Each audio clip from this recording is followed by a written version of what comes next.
Hello കൂട്ടുകാരെ, നമുക്കിന്ന് 10th ക്ലാസ്സിലെ മാത്സ് ചാപ്റ്റർ 1 അരിത്മെറ്റിക് സീക്വൻസസ് സമാന്തര ശ്രേണികൾ എന്ന ചാപ്റ്റർ പഠിച്ചു തുടങ്ങാം. നമുക്ക് കുറച്ച് നമ്പർ പാറ്റേൺസ് നോക്കാം. നാച്ചുറൽ നമ്പേഴ്സ്, എണ്ണൽ സംഖ്യകൾ അല്ലേ, ഇതൊക്കെ നിങ്ങൾക്കറിയാവുന്ന കാര്യങ്ങളാണ്. 1, 2, 3, 4, 5, 6 തുടങ്ങിയവ. ദെൻ ഈവൻ നമ്പേഴ്സ്, ഇരട്ട സംഖ്യകൾ ഏതൊക്കെയാണ്? 2, 4, 6, 8, 10, 12 etcetera. Then odd numbers 1, 3, 5, 7, 9, 11. Okay. Then halves of natural numbers, എണ്ണൽ സംഖ്യകളുടെ പകുതി. ഇവിടെ 1/2 വീതമാണ് ആഡ് ചെയ്യുന്നത്. 1/2, 1, 1.5, 2, 2.5, 3. Okay. Then squares of natural numbers, എണ്ണൽ സംഖ്യകളുടെ squares. 1 square 1, 2, 2 square 4, 3 square 9, 4 square 16, 5 square 25, 6 square 36. നമ്മൾ ഈ നമ്പർ പാറ്റേൺസ് ശ്രദ്ധിച്ചാലേ എന്താണ് മനസ്സിലാകുന്നത്?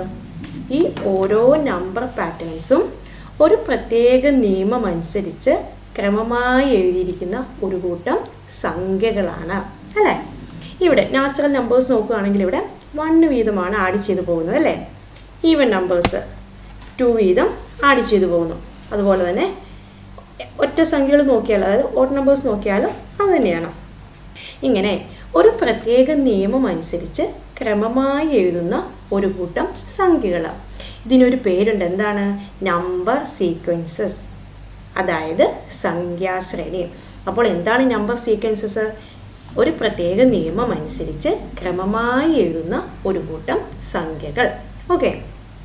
ഇനി നമുക്ക് മറ്റൊരു എക്സാമ്പിൾ നോക്കാം. ഇത് കുറച്ച് പോളിഗൺസ് ആണ്. എന്താണ് പോളിഗൺസ് എന്ന് വെച്ചാൽ? ബഹുഭുജങ്ങൾ അല്ലേ. ഇതെന്താണ്? ട്രയാങ്കിൾ. ഈ ട്രയാങ്കിളിൽ എത്ര സൈഡ്സ് ഉണ്ട്? 1, 2, 3. അപ്പോൾ അതിലെ നമ്പർ ഓഫ് സൈഡ്സ് 3 ആണ്. നമുക്ക് ഈ ഓരോ പോളിഗൺസിൻ്റെയും നമ്പർ ഓഫ് സൈഡ്സ് വെച്ചിട്ട് നമ്പർ സീക്വൻസ് ഇത് നോക്കാം. ഇനി റെക്റ്റാങ്കിൾ, അതിലെ നമ്പർ ഓഫ് സൈഡ്സ് എത്രയുണ്ട്? 1, 2, 3, 4. അതിലെ നമ്പർ ഓഫ് സൈഡ്സ് 4 ആണ്. ദെൻ പെൻറ്റഗൺ, എത്രയുണ്ട് നമ്പർ ഓഫ് സൈഡ്സ്? നമുക്ക് എണ്ണി നോക്കാം അല്ലേ. 1, 2, 3, 4, 5. നമ്പർ ഓഫ് സൈഡ്സ് 5 ആണ്. ദെൻ ഹെക്സഗൺ, അതിലെ നമ്പർ ഓഫ് സൈഡ്സ് എത്രയുണ്ട്? 6 ആണല്ലേ. ഓക്കെ. ഇനി നമുക്ക് ഇതിൻ്റെ നമ്പർ ഓഫ് സൈഡ്സ് വെച്ചിട്ട് നമ്പർ സീക്വൻസ് ഇത് നോക്കാം. എത്രയായിരിക്കും നമ്പർ സീക്വൻസ്? 3, 4, 5, 6 അല്ലേ. ഇനി നമുക്ക് ഈ ഓരോ പോളിഗൺസിൻ്റെയും സം ഓഫ് ഇന്നർ ആംഗിൾസ് കണ്ടുപിടിക്കാം.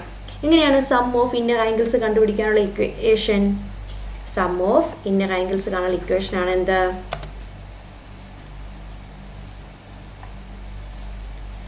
n-2 × 180. നമുക്ക് ഈ ട്രയാങ്കിളിൻ്റെ സം ഓഫ് ഇന്നർ ആംഗിൾസ് കണ്ടുപിടിക്കാം. അതായത് n എന്ന് വെച്ചാൽ എന്താണ്? നമ്പർ ഓഫ് സൈഡ്സ് ആണ്. അപ്പോൾ ഇവിടെ എങ്ങനെ വരും? 3 - 2 × 180. അതായത് 3 - 2 എന്ന് വെച്ചാൽ 1 ആണ്. 1 × 180, 180. ഓക്കെ. ഇവിടെ റെക്റ്റാങ്കിളിൻ്റെ സം ഓഫ് ഇന്നർ ആംഗിൾസ് എത്ര കിട്ടും? n എത്രയാണ്? 4 ആണ് അല്ലേ. അപ്പോൾ 4 - 2 × 180 = 360. പെൻറ്റഗൻ്റെ നമ്പർ ഓഫ് സൈഡ്സ് 5 ആണ്. അപ്പോൾ സം ഓഫ് ഇന്നർ ആംഗിൾസ് എന്ന് പറയുന്നത് എങ്ങനെ വരും? 5 - 2 × 180 = 540. ഇനി ഹെക്സഗൻ്റെ സം ഓഫ് ഇന്നർ ആംഗിൾസ് എങ്ങനെയാണ് കണ്ടുപിടിക്കുക? 6 - 2 × 180 = 720. ഇനി നമുക്ക് ഈ ഓരോ പോളിഗൻ്റെയും നമ്പർ സീക്വൻസ് എങ്ങനെ എഴുതാൻ പറ്റും? അതായത് സം ഓഫ് ഇന്നർ ആംഗിൾസിൻ്റെയാണ്. അപ്പോൾ നമുക്ക് ഈ ഓരോ പോളിഗൺസിൻ്റെയും സം ഓഫ് ഇന്നർ ആംഗിൾസ് വെച്ചിട്ട് നമ്പർ സീക്വൻസ് എങ്ങനെ എഴുതാൻ പറ്റും? 180, 360, 540 and 720. ഓക്കെ, ഇനി നമുക്ക് ടെക്സ്റ്റ് ബുക്കിലുള്ള മറ്റൊരു എക്സാമ്പിൾ നോക്കാം.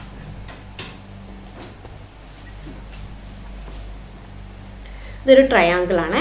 ഇതിൻ്റെ ബേസ് 1 മീറ്റർ തന്നിട്ടുണ്ട്, ഹൈറ്റ് 1 മീറ്റർ. നമുക്ക് എന്താണ് ഇവിടെ കണ്ടുപിടിക്കേണ്ടത്? ഇതെന്താണ്? ഹൈപ്പറ്റന്യൂസ് ആണ് അല്ലേ? ഹൈപ്പറ്റന്യൂസ് കാണാനുള്ള ഇക്വേഷൻ എന്താണ്? ഹൈപ്പറ്റന്യൂസ് കാണാനുള്ള ഇക്വേഷനാണ് square root of base square plus height square. അങ്ങനെയെങ്കിൽ ഇവിടുത്തെ ഹൈപ്പറ്റന്യൂസ് എത്രയായിരിക്കും? Hypotenuse equal square root of 1 square plus 1 square equal എങ്ങനെ കിട്ടും? 1ൻ്റെ സ്ക്വയർ 1 അല്ലേ? അപ്പോൾ ഇത് രണ്ടും കൂടി ആഡ് ചെയ്യുമ്പോൾ √2 എന്ന് കിട്ടും. ഓക്കെ, അപ്പോൾ നമുക്ക് ഈ ലെങ്ത് എത്ര കിട്ടി? നമുക്കിവിടെ √2 എന്ന് കിട്ടി അല്ലേ? ഇനി ഇത് വെച്ചിട്ട് ഈ ഹൈപ്പറ്റന്യൂസ് നമുക്ക് കണ്ടുപിടിക്കണം. ഇവിടെ എത്ര കിട്ടുമായിരിക്കും നോക്കുക. നമുക്ക് square root of 1 square plus √2 square.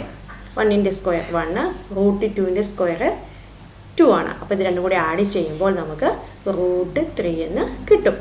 Okay, ഇനി നമുക്ക് ഇവിടെ നോക്കാം. അപ്പോൾ നമുക്കിവിടെ എന്ത് കിട്ടി? √3 എന്ന് കിട്ടി അല്ലേ? ഇനി ഇത് വെച്ച് നമുക്ക് ഈ ഹൈപ്പറ്റന്യൂസ് കണ്ടുപിടിക്കണം. ഇവിടെ എങ്ങനെയായിരിക്കും കണ്ടുപിടിക്കുക? Square root of 1 square plus √3 square. 1ൻ്റെ സ്ക്വയർ 1 തന്നെയാണ്, √3ൻ്റെ സ്ക്വയർ 3 കിട്ടും. അപ്പോൾ ഇത് രണ്ടും കൂടി ആഡ് ചെയ്യുമ്പോൾ നമുക്ക് √4 എന്ന് കിട്ടും. √4 എന്ന് പറയുന്നത് എത്രയാണ്?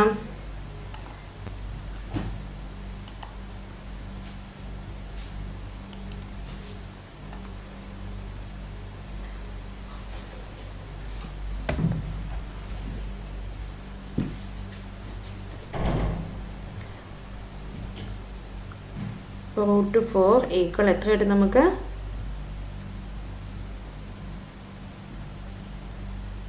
√4 ഈക്വൽ എത്ര കിട്ടും നമുക്ക്? √4 ഈക്വൽ 2 എന്ന് കിട്ടും അല്ലേ? ഓക്കെ, ഇനി നമുക്ക് ഇത് വെച്ചിട്ട് അടുത്ത ട്രയാങ്കിളിലെ ഹൈപ്പറ്റന്യൂസ് കണ്ടുപിടിക്കാം. നോക്കിക്കേ, ഇതെത്രയാണ്? ഇവിടെ നമുക്ക് √4 അതായത് 2 എന്ന് കിട്ടി അല്ലേ? ഇനി നമുക്ക് ഇത് വെച്ചിട്ട് ഈ ഹൈപ്പറ്റന്യൂസ് കണ്ടുപിടിക്കാം. ഇതെങ്ങനെയായിരിക്കും കിട്ടുക? Square root of 1 square plus √4 square. √4ന് വരെ നമുക്ക് 2 എന്ന് കൊടുത്താലും മതി. അപ്പോൾ ഇവ തമ്മിൽ ആഡ് ചെയ്യുമ്പോൾ നമുക്ക് എങ്ങനെ കിട്ടും? √5 എന്ന് കിട്ടും അല്ലേ? ഓക്കെ, ഇനി നമുക്ക് ഈ ഓരോ ട്രയാങ്കിളിൻ്റെയും ഹൈപ്പറ്റന്യൂസ് വെച്ച് നമ്പർ സീക്വൻസ് എങ്ങനെ എഴുതാൻ പറ്റും? √2, √3, √4 ആൻഡ് √5. √4ന് പകരം നമുക്ക് എന്ത് കൊടുക്കാൻ പറ്റും? 2 എന്നും എഴുതാൻ പറ്റും. ഓക്കെ,